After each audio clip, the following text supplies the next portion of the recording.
Hello everyone! Now let's keep having fun with shapes.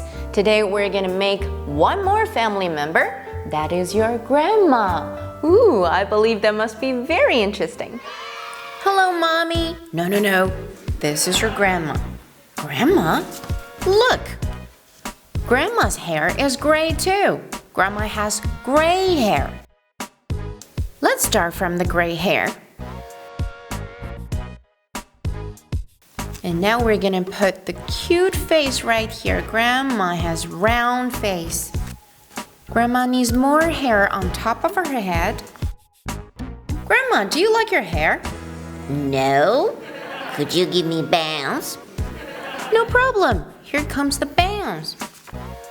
You know, Grandma, you look so fashionable. Oops, sorry, Grandma. I forgot your ears.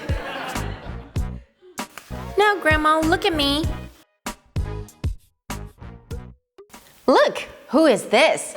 Grandma! Well done.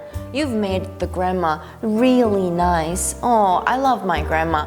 My grandma buys vegetables for me. My grandma teaches me to read books. I love my grandma very much. What does your grandma like to do? Bye!